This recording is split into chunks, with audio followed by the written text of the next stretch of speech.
Dicen que el mal se oculta a plena vista, que no siempre lleva cuernos ni sombras. A veces se disfraza de enfermedad, de tristeza o de una voz interior. Pero según los exorcistas más experimentados del mundo, hay señales que no pueden ignorarse. Hoy conocerás las 10 señales de posesión demoníacas, basadas en testimonios reales de quienes aseguran haber mirado el mismísimo infierno a los ojos. El rito del exorcismo no es un invento del cine.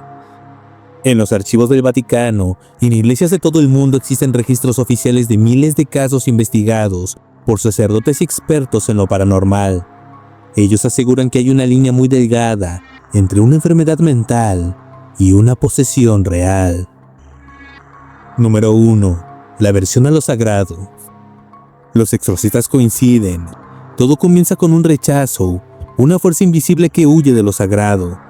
No es solo miedo, es odio puro hacia todo lo que representa la luz. Algunos de los casos muestran a personas incapaces de entrar en una iglesia. Se dice que su piel se quema al contacto con el agua bendita y que sus gritos se vuelven más agudos al escuchar una simple oración. La aversión a lo sagrado no se finge, no es una simple alergia o sugestión. Es el alma rechazando la presencia de lo divino, porque algo más ya ha tomado el control. La segunda señal es el conocimiento oculto.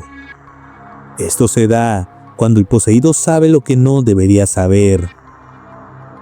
Algunos casos hablan de personas que durante los rituales recitan oraciones en latín antiguo, hebreo arcaico o sumerio, lenguas que jamás habían escuchado antes. Pero el conocimiento oculto no se limita al idioma. A veces el demonio habla a través de ellos, revelando secretos que solo el exorcista o los familiares podían saber. La tercera señal es la fuerza sobrenatural. Cuando una persona poseída libera su fuerza, no es solo ira, es algo que no pertenece a este mundo.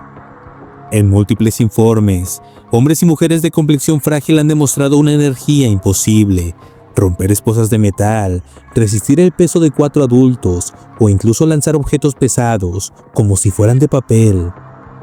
Los exorcistas lo describen como una energía inhumana, una fuerza que brota del odio y la oscuridad. Dicen que en ese momento el cuerpo deja de ser carne y se convierte en un instrumento del mal. La cuarta señal son las voces múltiples. Dicen que cuando el demonio habla, nunca lo hace solo.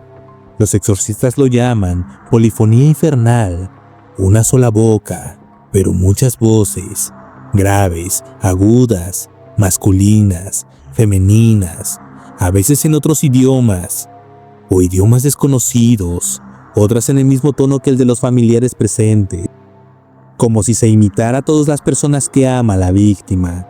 Se cuenta que a veces esas voces se burlan, a veces rezan al revés, y a veces susurran tu nombre, aunque nadie te haya presentado. Es la señal de que ya no hay una sola presencia dentro, sino muchas, compitiendo por el mismo cuerpo. La quinta señal es la levitación o la distorsión corporal. Hay momentos durante un exorcismo en los que la realidad parece romperse. El cuerpo del poseído comienza a contorsionarse, los músculos se tensan, los huesos crujen y la gravedad deja de obedecer.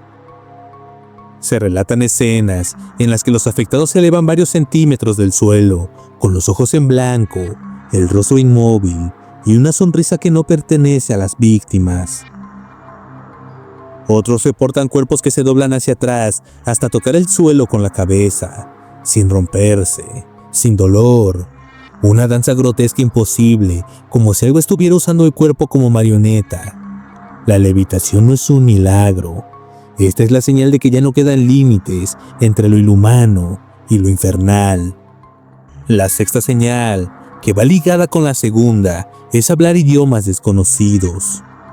El lenguaje es lo que nos une, pero hay momentos en los que el habla deja de ser humana. Durante los exorcismos, algunos poseídos comienzan a hablar idiomas muertos, lenguas que jamás estudiaron, que ningún ser humano podría recordar, y sin embargo lo hacen.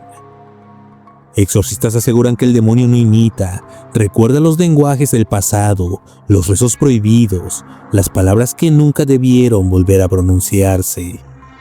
Cada palabra pronunciada en esas lenguas es una grieta abierta entre este mundo y el otro. Y cuando el aire vibra con esas voces, ya no se está rezando, se está invocando.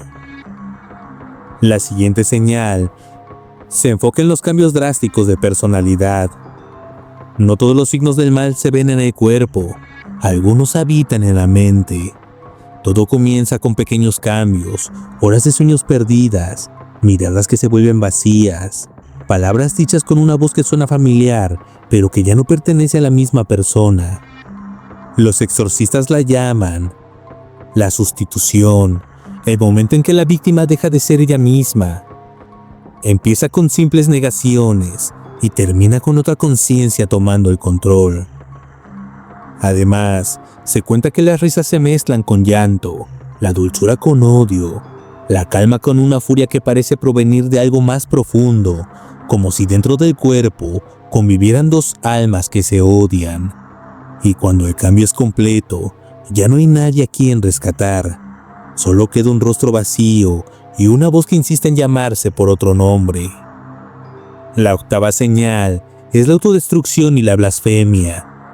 Cuando la oscuridad se adueña por completo, ya no intenta esconderse. El poseído comienza a dañarse a sí mismo, como si el cuerpo fuera un enemigo. Uñas que se hunden en la piel, rostros golpeados contra el suelo o paredes, gritos que se mezclan con rezos. Algunos sacerdotes relatan escenas donde la víctima se mutila, rompe crucifijos, escupe sobre imágenes sagradas y profiere insultos imposibles de repetir. Es la etapa en la que la blasfemia se convierte en su único lenguaje. Todo lo santo provoca dolor, cada palabra de fe, una reacción violenta. La autodestrucción es el punto de no retorno. Es el alma intentando escapar del cuerpo, mientras otra fuerza lo arrastra hacia el abismo. La novena señal va vinculada con los olores y las temperaturas anormales. A veces el mal no grita, no se mueve, solo se siente. Los exorcistas lo describen como una atmósfera que cambia de pronto. El aire se vuelve denso, el frío se cuela bajo la piel y un olor imposible llena la habitación. Dicen que huele a carne podrida, a azufre, a algo que murió hace mucho tiempo, pero que sigue allí. Además se cuenta que la temperatura del lugar donde se practica el exorcismo suele descender más de 10 grados en muy poco tiempo. No hay una razón para que una habitación arda de calor o se congele sin aviso, pero los exorcistas lo saben bien. Cuando el aire se corrompe, el huésped ya está dentro. La última señal es la resistencia al exorcismo. Cuando la posesión alcanza su punto máximo, el demonio no se rinde. La resistencia al exorcismo es la señal definitiva. Los rezos fallan, las oraciones son respondidas con gritos y risas, y el cuerpo se retuerce de forma imposible. Entre las historias, se cuenta que las víctimas pueden resistir horas de oración, de señales con la cruz, y en un momento, las voces dentro de la víctima hablan al mismo tiempo, burlándose de todo aquel que intente salvarla. Es en ese instante en que los exorcistas saben que la fuerza que enfrentan no es humana, que la lucha no es solo física, sino espiritual, psicológica y desde cierto punto, eterna. Cuando la resistencia es absoluta, solo queda la fe y la esperanza de que el mal algún día ceda. Hemos recorrido las 10 señales que según exorcistas revelan la presencia de un mal que no pertenece a nuestro mundo. No todos los casos son iguales, ni todas las historias terminan con victoria. A veces el mal se oculta, paciente, esperando un momento de debilidad.